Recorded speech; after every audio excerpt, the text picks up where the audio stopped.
Assalamualaikum warahmatullahi wabarakatuh. Kembali lagi dengan saya Salwa Nur Azahra, guru mata pelajaran Administrasi Umum, Program Keahlian Perhotelan dan Jasa Pariwisata. Nah, sekarang kita akan melanjutkan bab 2 mengenai mekanisme surat menyurat. Nah, di sini kita akan membahas mengenai surat menyurat. Di sini ada dasar surat menyurat seperti pengertian surat, tujuan dan fungsi dari penulisan surat, jenis-jenis surat, syarat-syarat surat, dan kelebihan kekurangan dari surat.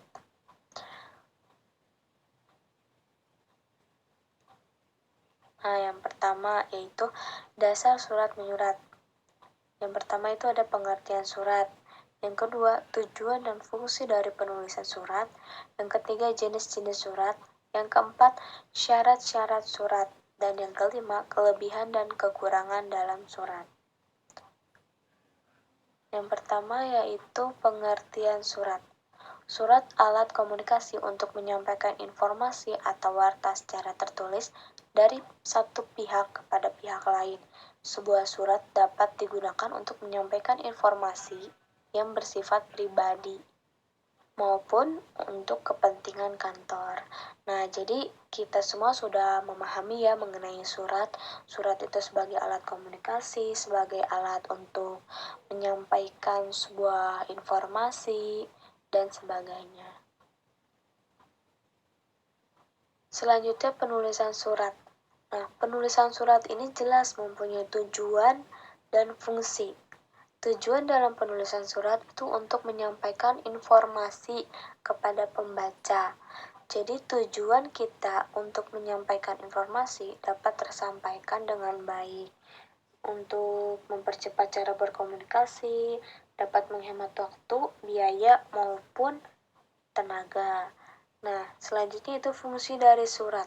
Fungsinya ini sama saja yaitu sebagai alat pengingat apabila dibutuhkan. Lalu ada sebagai bukti sejarah untuk bahan riset, terus sebagai bahan dokumentasi. Jadi surat ini bisa disimpan. Jadi sewaktu-waktu kalau misalnya diperlukan untuk sebagai bukti atau bahan sejarah atau bahan dokumentasi itu bisa diperlihatkan kembali. Selanjutnya yaitu jenis-jenis surat. Nah, jenis surat ditinjau dari sifat suratnya.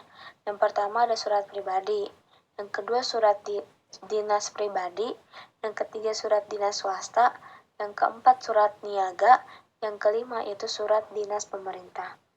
Nah, yang pertama surat pribadi. Nah, surat pribadi ini udah sering kita lakukan, sudah sering kita buat mungkin ya kepada teman, sahabat, ataupun keluarga.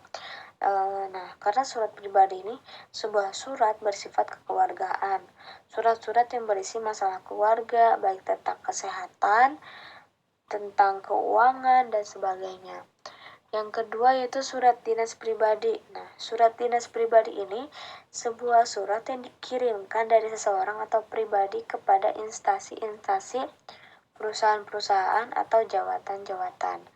Yang ketiga yaitu surat dinas swasta. Nah, surat dinas swasta ini sebuah surat yang dibuat oleh instansi swasta yang dikirimkan untuk para karyawan, para relasi, atau instansi-instansi lain yang terkait. Yang keempat yaitu surat niaga.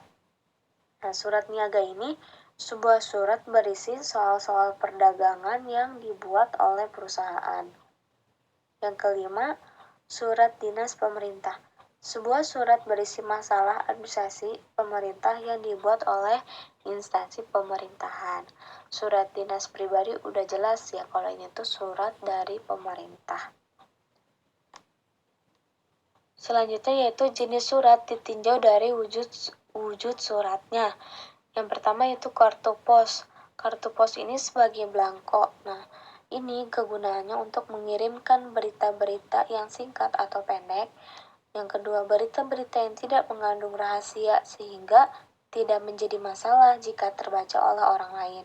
Yang ketiga itu dikirimkan untuk masalah-masalah yang bersifat santai, seperti mengirim dan meminta lagi. Yang keempat yaitu bukan untuk keperluan dinas atau resmi. Yang kedua yaitu warkat pos. Warkat pos ini merupakan sehelai kertas yang telah dicetak dengan memakai lembaga dan petunjuk penulisan berita. Yang ketiga yaitu surat bersampul. Nah, surat bersampul ini merupakan surat-surat yang isinya atau beritanya ditulis pada kertas lain. Yang keempat, surat terbuka dan surat tertutup. Surat terbuka ini surat yang isinya dapat dibaca oleh umum. Misalnya, surat dari pembaca kepada pembaca atau surat yang dikirimkan oleh pembaca untuk pemerintah. Itu melalui redaksi surat kabar, majalah, tabloid. Kalau misalnya surat tertutup itu surat-surat yang dikirimkan kepada alamat tertentu dan isinya tidak boleh diketahui oleh siapapun. Yang kelima, memorandum. Memorandum ini adalah salah satu alat komunikasi merupakan surat-surat di lingkungan dinas. Nah, surat ini bersifat tidak resmi dan digunakan secara intern atau dalam lingkungan perusahaan dan instansi lainnya. Yang keenam yaitu telegram.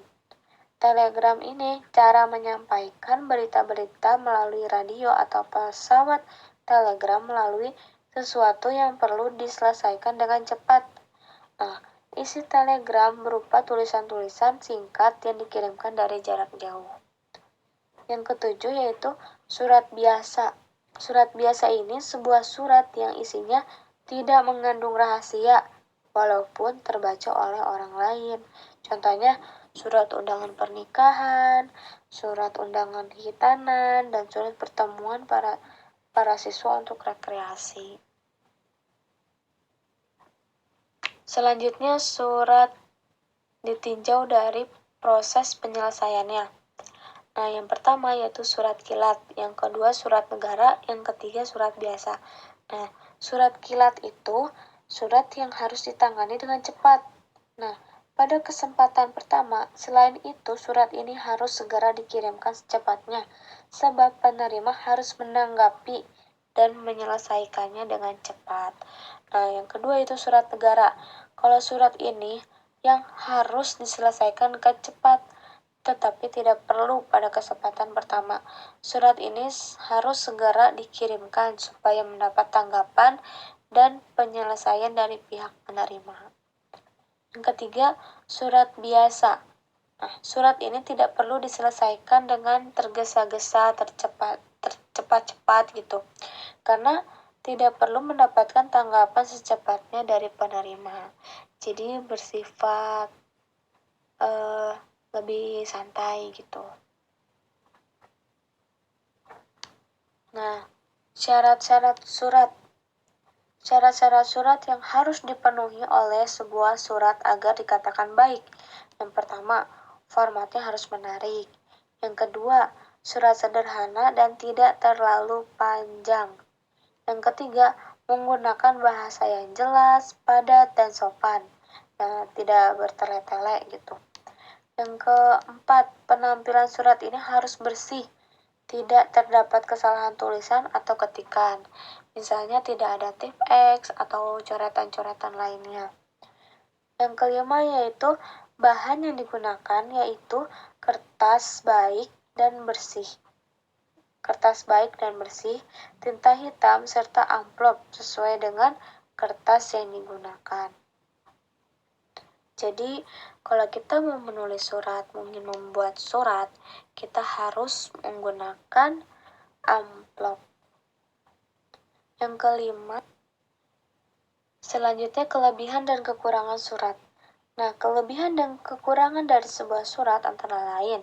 Yang pertama, nih kelebihannya, bersifat formal dan efektif, murah, daya jangkaunya lebih luas, dan dapat dijadikan bukti tertulis.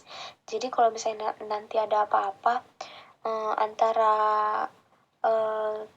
orang satu dengan orang yang lainnya, itu kita mempunyai bukti berupa tulisan antara tulisan kita dengan dia atau mereka.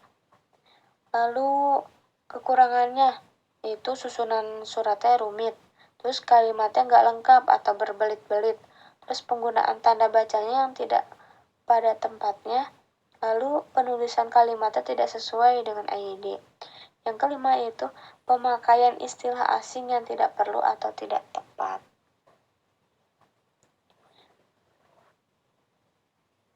Selanjutnya, tata pengelolaan surat menyurat. Nah, yang pertama bagian-bagian surat, yaitu ada kepala surat atau kap surat. Yang kedua nomor surat. Yang ketiga nama kota, tanggal, bulan, dan tahun surat itu harus. Yang keempat lampiran. Yang kelima hal atau perihal mengenai apa.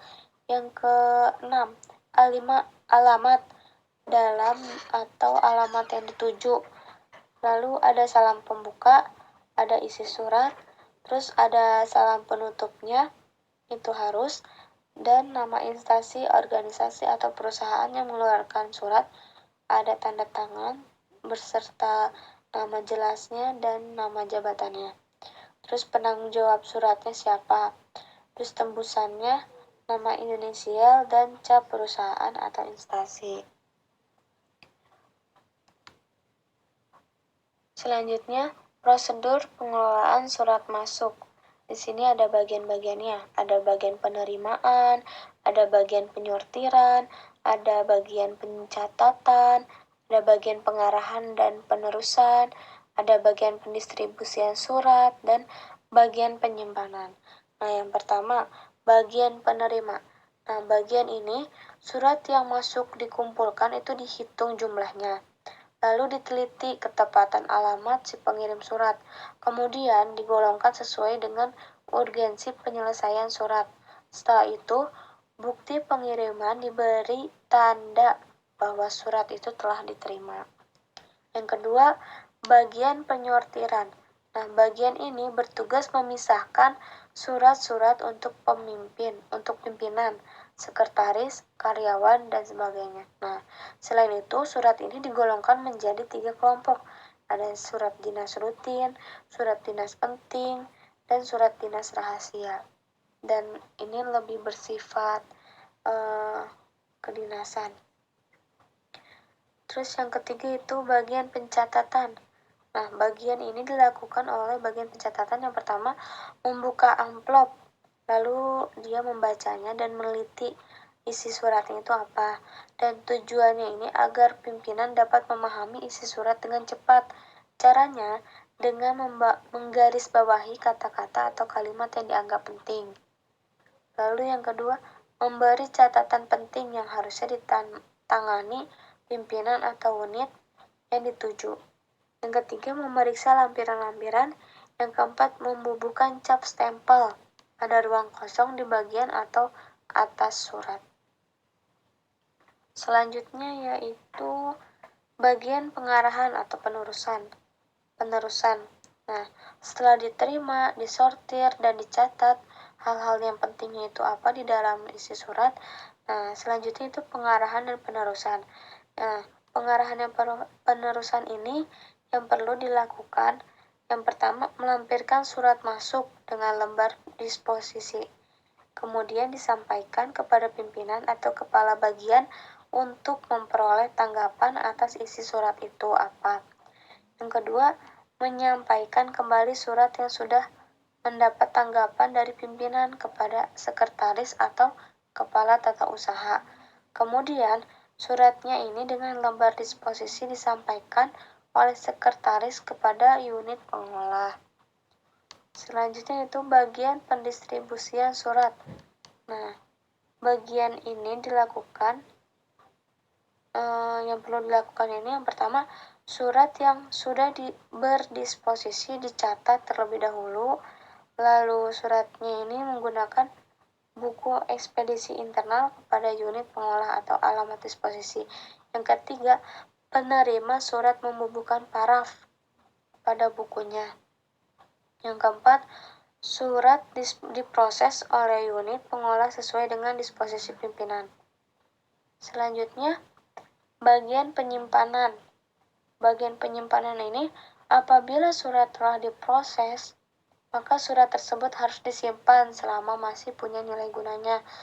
Penyimpanan surat dilakukan dengan menggunakan sistem kearsipan yang digunakan oleh kantor yang bersangkutan. Nah, dalam bagian penyimpanan ini, surat disimpan dalam di kantor, lalu diarsipkan. Selanjutnya, prosedur pengelolaan surat keluar. Nah, surat yang sudah keluar ini, yang pertama, surat dibuat atas instruksi dari pimpinan kepada unit pengolah. Yang kedua, unit pengolah membuat konsep surat. Yang ketiga, konsep surat diserahkan kepada pimpinan untuk mendapatkan persetujuan. Yang keempat, konsep surat yang sudah dituju pimpinan kemudian diberi nomor surat sesuai dengan agenda surat keluar. Yang kelima, konsep surat diserahkan kepada jurutik untuk diketik. Nah, setelah diketik, naskah surat diserahkan kepada pimpinan untuk memberikan instruksi untuk ditandatangani. Nah, setelah itu dicatat di buku agenda surat keluar, lalu diberi cap dan diperiksa kelengkapannya. Nah, surat asli diberikan kepada bagian ekspedisi, sedangkan tembusannya diserahkan kepada bagian arsip. Nah, selanjutnya, bagian ekspedisi mencatat surat dalam buku ekspedisi surat keluar. Kemudian surat itu dilipat dan dimasukkan ke dalam sampul atau amplop. Selanjutnya yaitu hal-hal yang perlu diperhatikan dalam surat menyurat. Nah, yang pertama yaitu pengirim surat. Nah, pengirim surat ini orang atau lembaga yang menyampaikan pesan lewat surat. Nah, yang kedua yaitu penerima surat. Penerima surat itu orang atau lembaga sasaran yang dikirim surat. Nah, yang dikirim suratnya ini oleh pengirim surat. Nah, berupa pesan. Nah, pesan ini informasi, gagasan, atau perasaan pengirimnya. Nah, pesan ini dari si pengirim surat untuk si penerima surat. Nah, yang keempat itu saluran. Saluran ini surat harus memuat pesan yang diformulasikan dalam ragam bahasa tertulis dan disajikan dalam format surat sesuai dengan keperluan. Nah, terima kasih kepada anak-anak ibu yang sudah ikut menyimak untuk memahami isi materi bab 2 ini mengenai surat menyurat. Semoga apa yang Ibu sampaikan ini dapat dipahami dan dimengerti dan bermanfaat untuk kita semua. Sekian dari saya. Wassalamualaikum warahmatullahi wabarakatuh.